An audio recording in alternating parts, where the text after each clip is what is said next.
Queridos amigos, queridas amigas, que o Senhor seja conosco, nos abençoe e nos guarde, nos envolva nas suas bênçãos, na sua paz, na sua proteção. O nosso tema de hoje, injúrias e violência, está fundamentado, subordinado a um texto de O Evangelho segundo o Espiritismo. O texto se encontra no início do capítulo 9 desta obra extraordinária, cujo título do capítulo, como é conhecido, Bem-aventurados os brandos e pacíficos. Esse capítulo 9 de O Evangelho segundo o Espiritismo, e por isso Kardec teve a grande sabedoria de designar o tema inicial que começa esse capítulo com injúrias e violência, porque o tema que vai ser abordado nesse capítulo passa e perpassa pela temática da violência, da paz. É só dar uma olhada nos capítulos, isso é, nos tópicos que serão trabalhados nesse capítulo 9, onde nós encontraremos duelo, cólera, paciência e assim por diante. São, portanto, temáticas todas elas que remetem a esse início do capítulo 9 que Kardec chamou de injúrias e violência. O título, Bem-aventurados os brandos e pacíficos. O título do capítulo 9 do Evangelho segundo o Espiritismo, vale a pena aqui chamar a atenção, que é, na verdade, a reunião de duas bem-aventuranças do Evangelho de Jesus.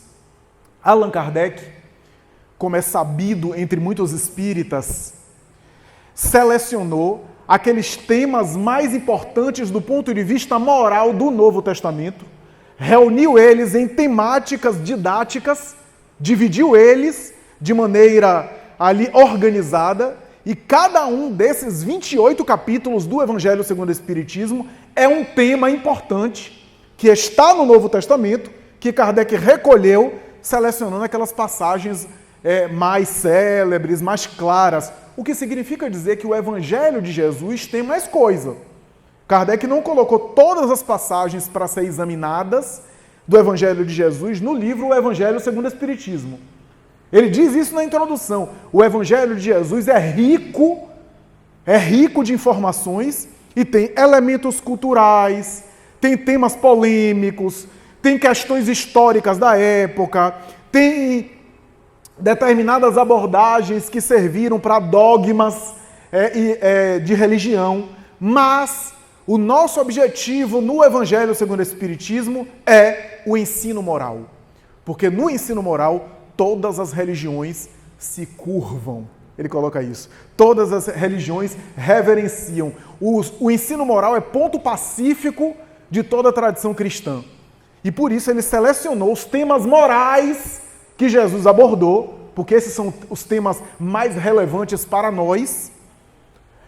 E é essa a proposta do Evangelho segundo o Espiritismo. Cada um dos 28 capítulos, permitam-me repeti-lo, cada um dos 28 capítulos do Evangelho segundo o Espiritismo é um tema importante que se encontra espalhado no Evangelho, e Allan Kardec recortou, selecionou aquelas passagens que dizem respeito àquele tema.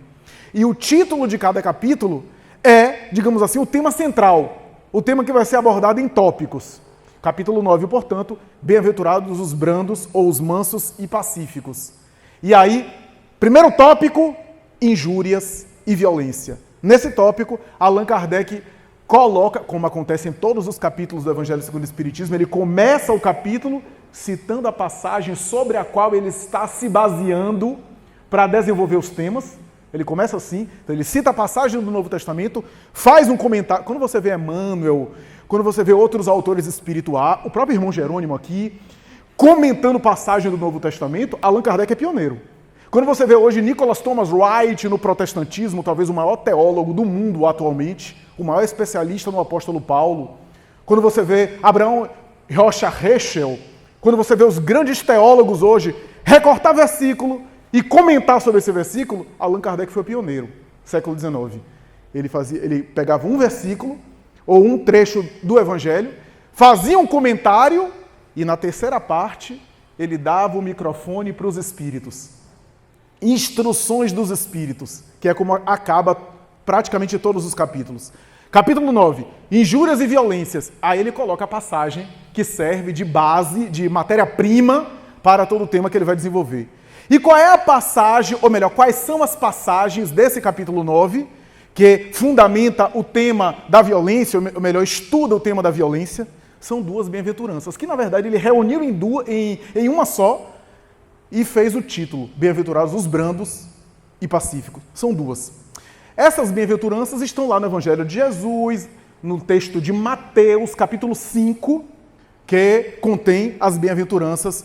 Em Lucas também está presente as bem-aventuranças, mas de maneira mais esparsa, mais espalhada. As bem-aventuranças em Mateus está todo no capítulo 5, versículo 1 a 12. E é interessante porque essas duas bem-aventuranças que Kardec coloca, seleciona, não estão uma atrás da outra no texto. Ele pega uma e pega outra, porque tem a ver com esse tema, e coloca. Bem-aventurados os mansos ou os brandos, a depender da tradução, porque eles possuirão a terra, ou porque eles herdarão a terra. Essa é a primeira bem-aventurança que Kardec escolhe, não é a primeira bem-aventurança do Sermão do Monte, não, mas é a primeira bem-aventurança desse tema que ele escolhe, Mateus capítulo 5, versículo 4. E aí tem outras bem-aventuranças, versículo 5, versículo 6, versículo 7, versículo 8. No versículo 9 tem uma outra bem-aventurança sobre o tema, que é capítulo 5, versículo 9, bem-aventurados os pacíficos. A melhor tradução, eu acho, é pacificadores. Bem-aventurados os pacificadores, porque eles serão chamados filhos de Deus. Ele pega essas duas bem-aventuranças e coloca bem-aventurados os brandos e pacíficos. A melhor tradução que Kardec tinha na época era de Saci e que era pacíficos. Hoje a gente tem Bíblia de Jerusalém, Haroldo Dutra Dias, Bíblia do Peregrino, tradução ecumênica da Bíblia, que preferem a expressão pacificadores. Bem-aventurados, portanto, os brandos e pacíficos, capítulo do Evangelho segundo o Espiritismo, são duas bem-aventuranças. Bem-aventurados os mansos, porque herdarão a terra. Bem-aventurados os pacificadores, porque serão chamados filhos de Deus. Sobre esse texto é que Kardec desenvolve todos os conceitos do capítulo 9 de O Evangelho segundo o Espiritismo. Mas antes de abordar injúrias e violência, só uma contextualização aqui muito rápida. Esse texto de Jesus faz parte das bem-aventuranças, que por sua vez está dentro do discurso mais conhecido, mais popular, mais famoso e, por que não dizer, mais profundo de todo o Evangelho. Eu me refiro ao Sermão do Monte. Quando eu não tinha tanto estudo, ou melhor, continuo sem tanto estudo, mas eu tinha bem menos do que eu tenho hoje, no início da doutrina espírita, eu sempre me atraía muito o texto de Mateus, eu não sabia por quê. Hoje eu tenho uma fascinação pelo texto de Lucas e pelo texto de João, especificamente, mas hoje eu me dou conta por que me fascinava tanto Mateus. Porque as passagens que eu lia de Mateus eram do Sermão do Monte, aí é covardia. Porque o Sermão do Monte é, digamos assim, o creme de la creme. É a cereja. É a essência de tudo aquilo que Jesus condensou. Jesus tem dois grandes eixos no Evangelho. São as parábolas, que ele homeopaticamente ensinando à população. Cada ponto da sua proposta ele ia, minuciosamente, com respeito aos níveis de consciência, com respeito à maturidade de cada um. O que é que ele fazia? Explicava de maneira minuciosa, de maneira devagar, cada aspecto da sua doutrina, às vezes o mesmo aspecto de ponto de vista diferente. Você pega, por exemplo, filho pródigo, ovelha perdida, dracma perdida, né? E assim por diante. São expressões de um mesmo tema que ele ensina e repete, com histórias diferentes, e assim por diante.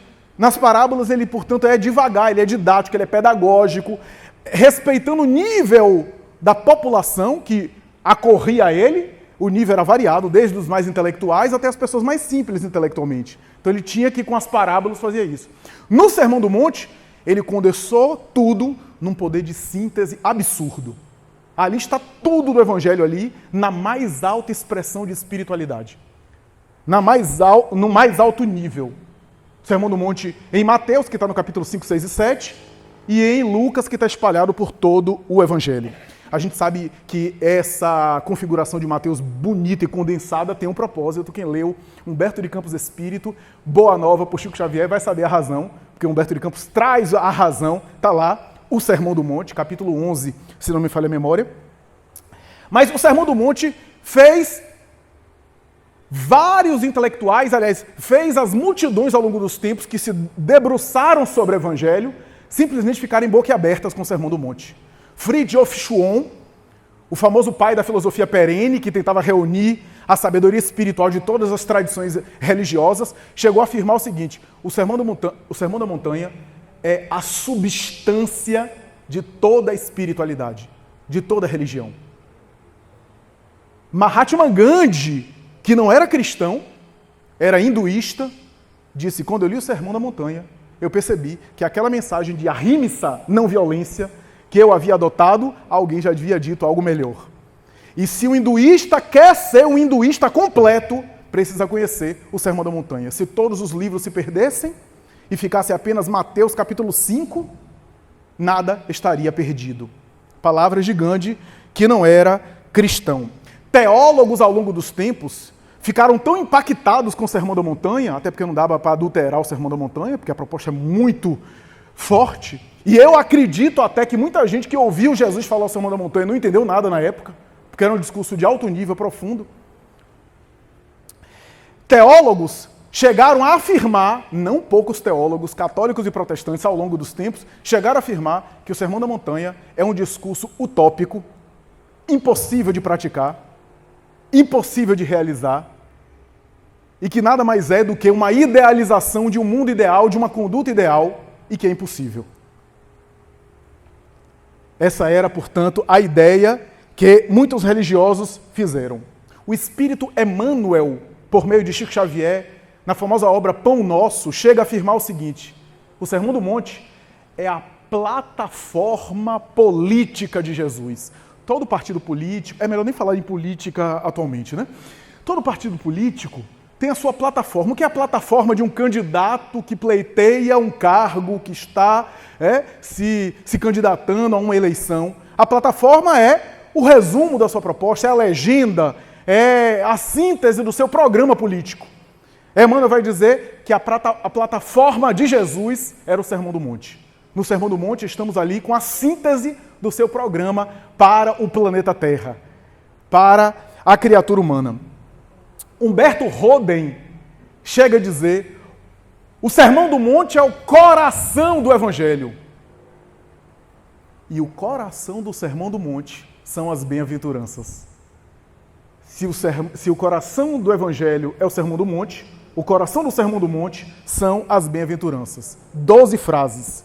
Vale a pena dizer aqui que bem-aventuranças era um estilo literário. Já aparecia no Antigo Testamento. Bem-aventuranças é uma espécie de cântico, né? E aparece, inclusive, em tradições. Bem-aventurado és tu, Israel, está lá no Antigo Testamento. Bem-aventurado és tu, Israel, que pisa na cabeça dos teus inimigos. Porque as bem-aventuranças do Antigo Testamento é um pouco diferente, né? Bem-aventurado o homem fiel a Deus que tem pelo menos 2 escravos. O bem-aventurado judeu da época era alguém que obedecia a Deus e recebia como recompensa material prosperidade. Essa era a compreensão do bem-aventurado, aquele que ganhava, aquele que vencia, aquele que dominava, aquele que tinha um poder. Bem-aventurança. Jesus, então, no discurso da bem-aventurança, ele traduz o que significa felicidade. Mas felicidade para quê? Para os espíritos elevados, para as regiões de onde ele saiu. Ele vem à Terra e traduz para a criatura que ouvia o que era a bem-aventurança, que era um discurso, aqui para nós, muito estranho. Mesmo para os apóstolos, afinal de contas, eram homens mergulhados naquela cultura. Bem-aventurados que choram, porque serão consolados, né? É um discurso estranho. Choram ou que sofrem, a depender da tradução. E tem uma dimensão evolutiva as bem-aventuranças, porque, veja, não é à toa que está naquela ordem. A primeira bem-aventurança é pobres de espírito. Por quê? Porque a humildade é a primeira das virtudes. Sem ela você não consegue nenhuma outra. Sem humildade, não é que você se torna um santo, mas evita você se tornar demônio. A humildade não te dá todas as virtudes, mas te dá a noção que você precisa aprender mais. Sem humildade, não vou para a palestra não, já sei. Esse tema aí, já sei, não vou não. Não vou assistir não, porque eu já sei tudo. O problema da humildade não é você reconhecer que você tem virtudes. É você não reconhecer, na falta de humildade, que você sempre pode aprender mais. Quando você acha que não pode aprender mais nada, quando você acha que você não pode melhorar mais nada, aí que você começa a se perder. Então, a questão da humildade é essa. Humildade não é você, eu não sou nada, não reconhecer que você faz uma coisa boa. Já pensou, você vai para um médico cirurgião para fazer uma cirurgia cardíaca e diz, doutor, você tem condições de acompanhar meu caso? E o cirurgião vai dizer, quem sou eu? Não sou nada. Você faz uma cirurgia com um sujeito desse? Então, não tem nada a ver você reconhecer as próprias virtudes. Aí a segunda bem-aventurança. Os que choram, porque serão consolados. Mas quem são esses que choram? Qualquer pessoa que chora é consolado? Tem um choro de ódio. Não.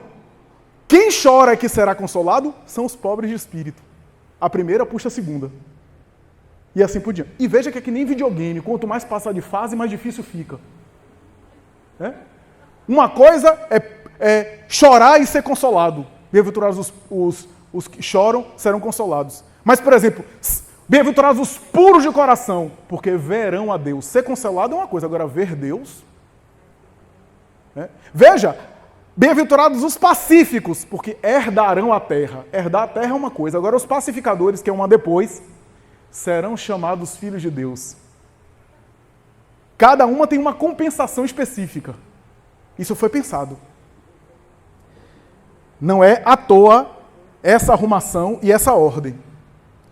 Bem-aventurados os mansos, porque herdarão a terra. O que significa isso? Primeiro, herdar a terra, o que é isso?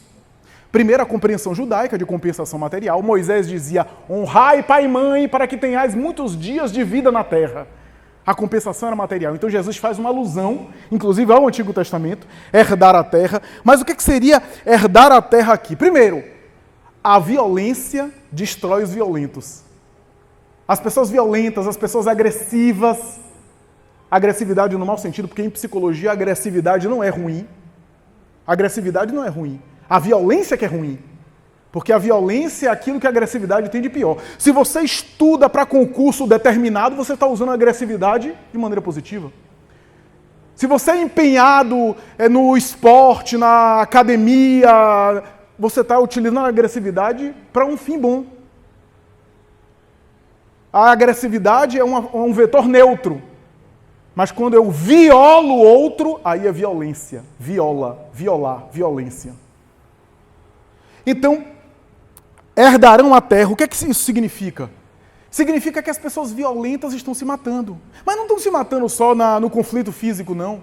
Quem vive alimentando raiva, revolta, inquietação, vive menos. Somatiza mais problemas. Como diz um grande autor de psicossomática, quem ama não adoece. Pode experimentar acidentes de percurso na área da saúde. Pode que o físico tenha problemas, mas é um ser saudável. A neuroendócrino imunologia torna ele mais resistente, embora o corpo seja uma máquina e apresente às vezes problemas. Mas evita inúmeros problemas que são de somatização. Quem cultiva ódio, o corpo humano não foi elaborado para odiar. Quem cultiva ódio muito tempo vai adoecer. Porque os hormônios, a organização física não aguenta muito tempo. Destrambelha, seja em síndromes psiquiátricas, seja em questões orgânicas. Então, hoje, está mais do que demonstrado através de inúmeros estudos e trabalhos bons de comportamento, de psicologia, de psicobiologia, a relação entre saúde e doença a partir daquilo que a gente alimenta, que a gente cultiva. Às vezes medindo marcadores basais, pressão arterial, funcionamento cardiovascular, níveis de açúcar, de cortisol. Afinal de contas, o cortisol é o hormônio do estresse muito produzido, cai na corrente sanguínea e vira glicose. Aí você não sabe por que, às vezes, você está tentando diminuir a glicose no exame de sangue, está tentando reduzir o peso, se for o caso, aparentemente está comendo ok, não está com uma dieta ok, e muitas vezes não está vendo resposta. A glicose, que o cortisol se transforma caindo na corrente sanguínea. Estresse, E aí você entende porque os nossos avós comiam, sei lá, banha de porco todo dia, na roça, e pareciam muito mais saudáveis do que nós. Estresse. Aquilo que a gente alimenta psiquicamente. O poder dessa usina psíquica chamada mente, cujo cérebro é apenas o computador pelo qual ela se expressa, ela se manifesta. Então, os mansos vivem mais e vivem melhor. Aliás, é por isso que as mulheres vivem mais do que os homens. O sexo frágil, que vive em média 5 a 10 anos mais do que nós. Porque as mulheres conversam, as mulheres desabafam, dialogam mais. Os homens, para mostrar que são sérios, são fechados, não falam de sentimentos, e infartam mais. Desenvolvem demência mais, o estradiol também protege elas de possibilidade de demência em idade avançada. E assim por diante. Por conta da vida mental, da vida emocional. Então tudo isso está embutido nessa passagem. E é claro, tem uma leitura espírita reencarnatória, né? Rodolfo Caligares fala, os mansos herdarão a terra, por identificação vibratória permanecerão. E aqueles que pela violência estarão sem sintonia vibratória e deslocados da ética do planeta, da evolução, serão deslocados da terra, aí por meio da reencarnação mesmo. Serão exilados, tese que Kardec desenvolve em A Gênese. O exílio espiritual, porque estarão deslocados do progresso planetário. E aí não herdarão a terra, mas aí no sentido literal da palavra. Então, nós vemos nesse sentido que herdar a terra tem a ver também com a ideia de que violência não é eterna. A violência não é duradoura. A violência não permanece ad perpetuum. A mansuetude é que, apesar de não fazer tanto barulho, é que permanece. Isso é que está embutido em herdar a terra. Já notaram como as pessoas que vivem brigando com todo mundo são muito antipáticas?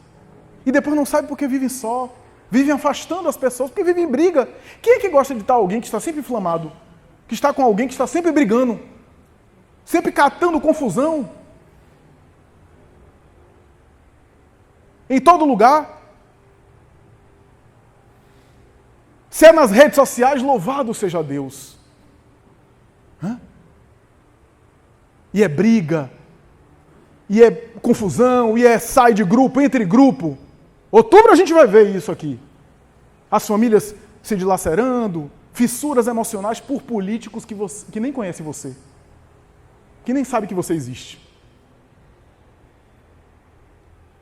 Brigas, às vezes, de gerar mágoa. Uma amiga minha dizia, eu estou há 1 mês tomando clonazepam por causa de uma briga de grupo de família no WhatsApp. Não está conseguindo dormir. Perdeu o sono por causa de alguma coisa que alguém falou. Veja, a que ponto nós chegamos? Ou alguma coisa que não curtiram, ou alguma coisa que não comentaram do que eu falei. Imagine o valor que a gente dá para algumas coisas, como nós somos infelizes e acabamos sofrendo com isso. Briga no dia a dia, briga no condomínio. As brigas de condomínio, então, são uma delícia. Eu tenho visto isso onde eu moro. Porque a pessoa também quer bancar o espertalhão. Não estou dizendo a pessoa que passa por dificuldade financeira. Mas aquela que quer bancar o espertalhão, eu não vou pagar não, deixa os outros que pagam aí, né? Cota, então. Aí vai, aí passa um tempão, aí até chegar na justiça, aí vai, aí faz um acordo menor do que aquele valor, porque eu não tenho condição. E aí acerta o acordo, paga os 2 primeiros meses, depois deixa de pagar de novo, passa um tempão sem pagar, e aí vai para a justiça de novo e fica assim. Consegue. Às vezes até consegue ir empurrando com a barriga, mas como é que fica a mente dessa pessoa? Só de passar pela escada ou passar pelo elevador e as outras pessoas irradiando aquela vibração mental bem cristã para ele. Aí não sabe porque vive de dor de cabeça, vive com mal-estar.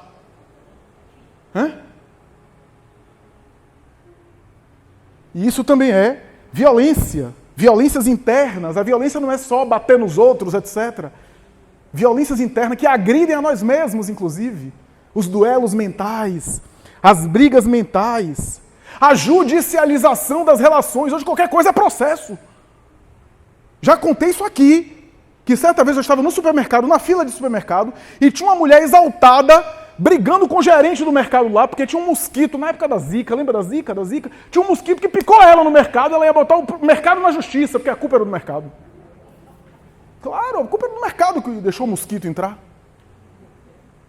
Então, como é que vive a mente de uma criatura assim, que vive brigando?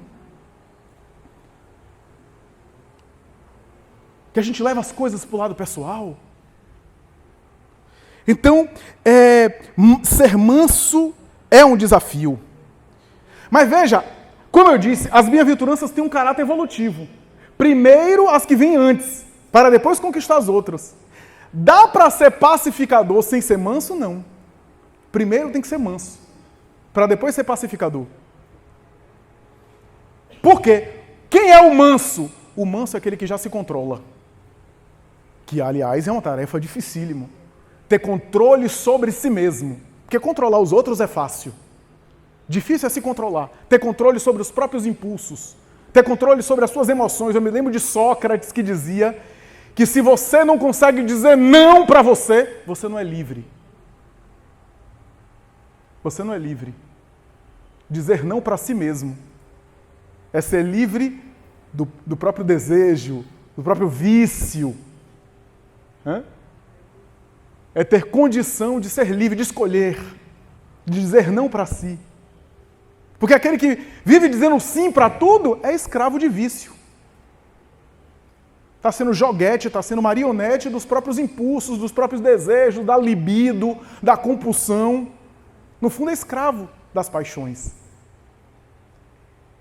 Então, ter autocontrole, ter controle sobre si mesmo é muito difícil, é ser manso. Primeiro tem que ser manso, herdar a terra, para ser pacificador. Quem é o pacificador? O pacificador é aquele que já faz a paz, pacifica o ambiente, pacifica, intermedia. Se eu não for manso, se eu não conseguir ter controle, eu vejo uma briga, eu me meto, daqui a pouco eu estou agredindo também.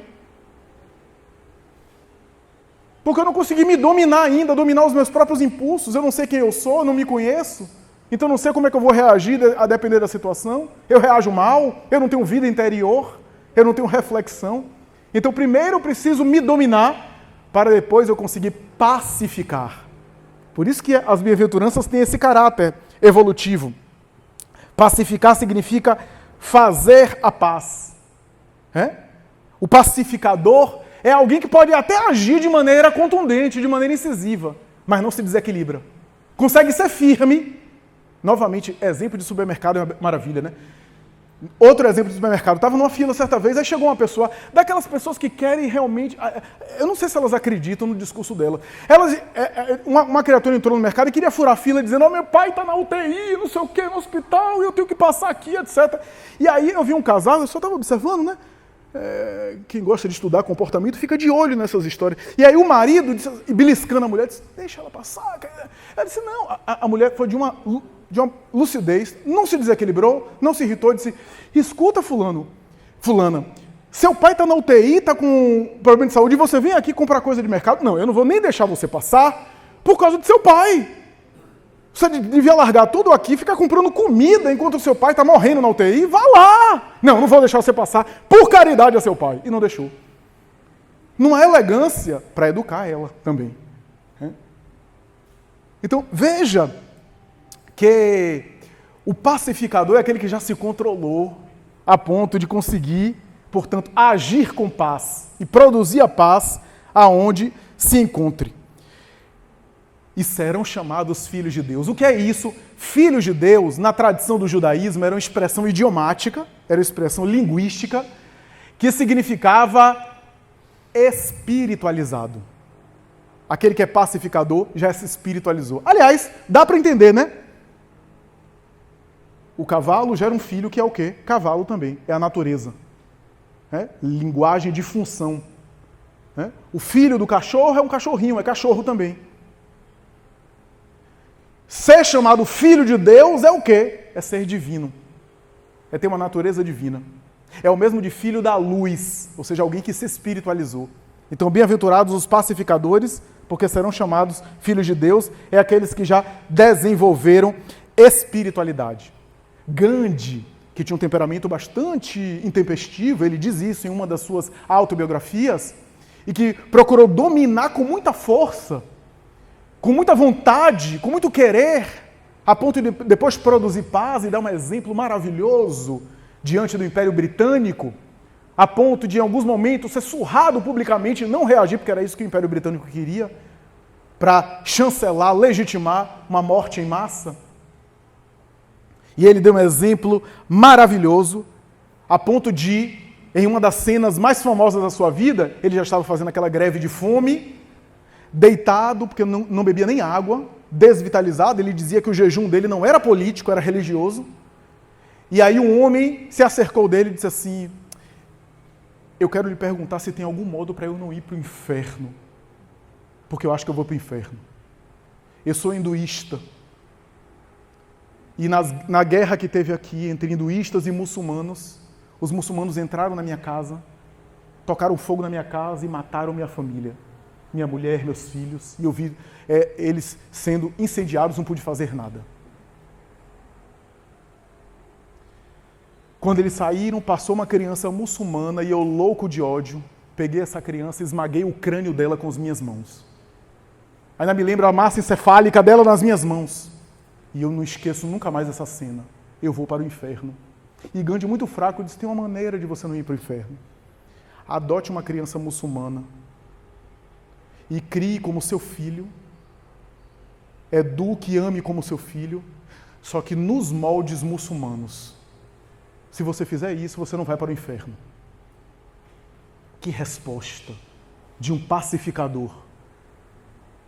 Bem-aventurados os pacificadores, porque serão chamados filhos de Deus. E no final da existência, ele dizia: eu tenho que ser assassinado. Porque se eu não morrer, a minha mensagem de não violência não atingiu o objetivo, porque os violentos querem acabar com os não violentos. É uma reação natural. E quando aplicaram 5 tiros nele, antes de ele cair, ele exclamou: ó Rama, ó Deus. Ó Deus. A tradição do hinduísmo diz que alguém que morre exclamando o nome de Deus é porque já entrou no paraíso. Se fosse qualquer um de nós, ia dizer: ô miserável, ô infeliz. Me lembro de Abraham Lincoln lutando em favor da superação da escravidão. Muita gente não sabe, Abraham Lincoln era simpático ao fenômeno mediúnico. Na Casa Branca ele fazia sessões mediúnicas com a médium Natalie Colbert, que era amiga de sua esposa, Mary Todd. Ele fez várias sessões mediúnicas e certo dia o senador conhecido, Daniel Webster, se comunicou mediunicamente por intermédio dessa médium e disse a ele: não desanime em prol da abolição da escravatura. Eu recebi no Senado americano vários pedidos para ir em frente, mas não tive coragem e engavetei. Não tive força moral. E aqui no plano espiritual, eu sofro de remorso. Lincoln nunca vai esquecer desse episódio. E na véspera ele teve um sonho premonitório da sua morte, muita gente não sabe. Ele sonhou que estava tendo um enterro na Casa Branca, e ele se aproximava e tocou num dos seguranças e disse: o que é que está acontecendo? O presidente morreu. E ele acordou assim. E naquele dia, ele vai a um teatro e lá alguém alveja ele com vários tiros na cabeça.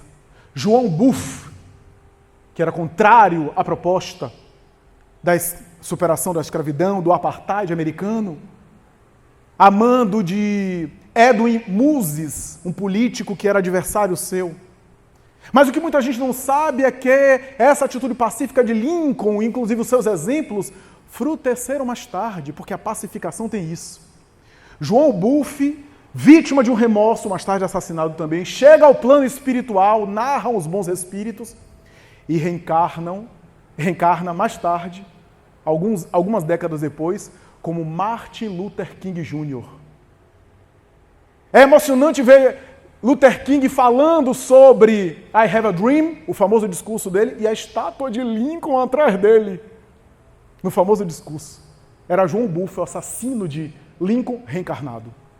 E que mais tarde, na mesma idade de Lincoln, 40 e poucos anos, com esposa e filhos, como Lincoln estava, foi alvejado por vários tiros e morreu.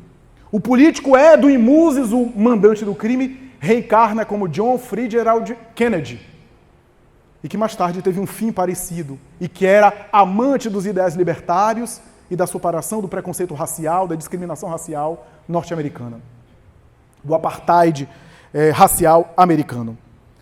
A pacificação começa nas lutas internas para ser melhor.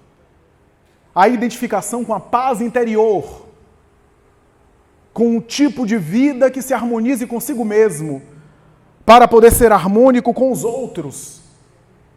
Para concluir, gostaria de citar 2 breves casos muito rápidos. Um deles, que é muito conhecido, de Chico Xavier.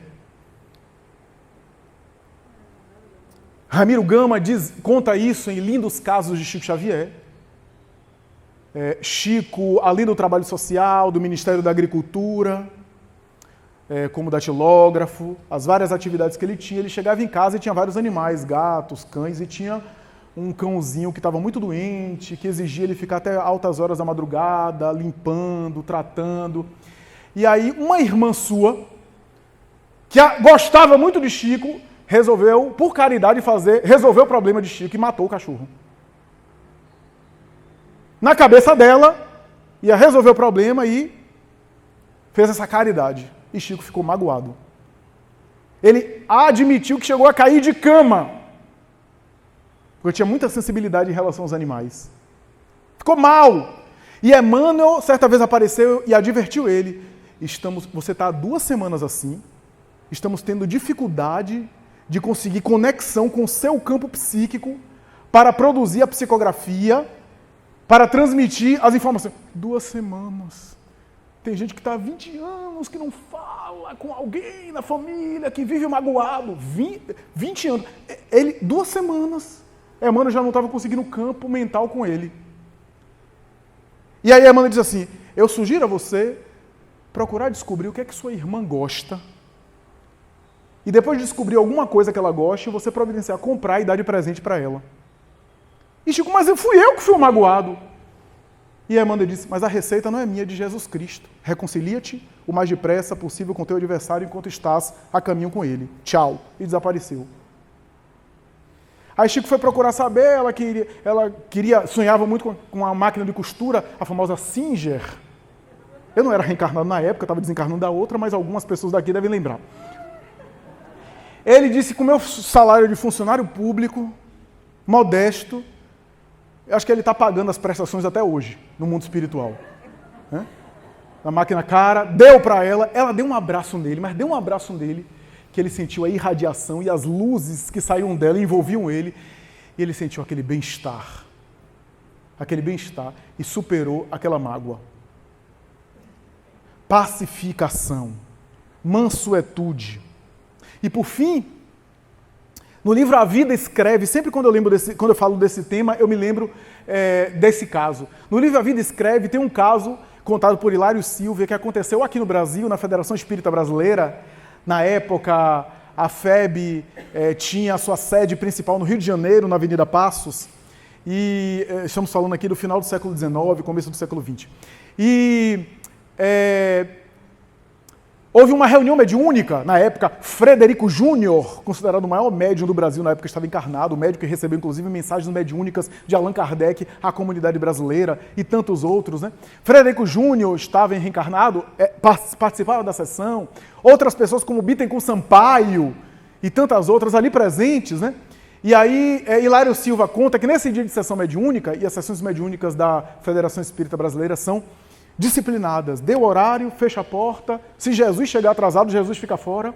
Então, houve aquela situação, as pessoas começaram a orar, deu horário, só que tinha um retardatário que chegou atrasado e começou a bater na porta. E aí, melhor dizendo, Bittencourt Sampaio estava no mundo espiritual e deu uma mensagem mediúnica. E na mensagem mediúnica, Bittencourt Sampaio fazia um comentário sobre o texto A Paciência do capítulo 9, desse capítulo do Evangelho segundo o Espiritismo. texto de Um Espírito Amigo, que hoje a gente sabe que é Joana de Ângeles. 2000 anos depois, Joana de Ângeles reescreve esse texto no livro Jesus e o Evangelho à Luz da Psicologia Profunda. Eu estava presente no seminário que foi lançado esse livro em 2000, no ano de 2000, setembro de 2000, na Mansão do Caminho. E Divaldo falou, 200 anos depois, 100 e poucos anos depois, ela escreve esse mesmo texto, A Paciência, agora de maneira diferente, e ela decodifica chamando paciência de ciência da paz. A paciência é a ciência da paz. Bom, e aí Bittencourt Sampaio dizia, a paz nossa se manifesta nas microexpressões comportamentais, nos microcomportamentos. Não é nas grandes atitudes, mas é no dia a dia, quase ele estava dando uma aula de psicologia, né? É como se ele falasse em linguagem atual. É no dia a dia que o nosso inconsciente nos trai. No dia a dia, no cotidiano, nos gestos. É no tom de voz, na forma como a gente se dirige aos outros, e assim por diante.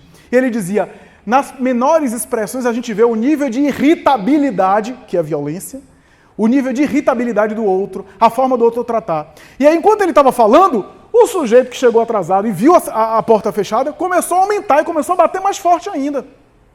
E aí Bittencourt Sampaio diz assim, esse nosso irmão aí, por exemplo, fora, ele pode ser um exemplo de cordialidade, de cortesia social, mas ainda não conquistou a virtude da paciência. Pela forma como ele bate na porta, a gente tem uma ideia. Quando eu li isso, eu fiquei pensando na buzina do carro, na forma como a gente toca a campainha, no tom de voz quando a gente vai pedir alguma coisa para alguém, às vezes no tom de voz agressivo que a gente tem, na forma impositiva, pouco educada, pouco amorosa. Não é que a gente precisa ser falso e mudar o tom de voz, adotar um tom de voz que não é nosso. Não, o tom de voz é nosso. Mas dá para ter o tom de voz nosso e ser amoroso, ao nosso modo, da nossa forma. Então, ele dizia isso, que nos menores gestos, nas menores expressões, a gente demonstra o nível de violência ou o nível de paz que a gente já conquistou em nosso mundo interior. Muito obrigado, muita paz.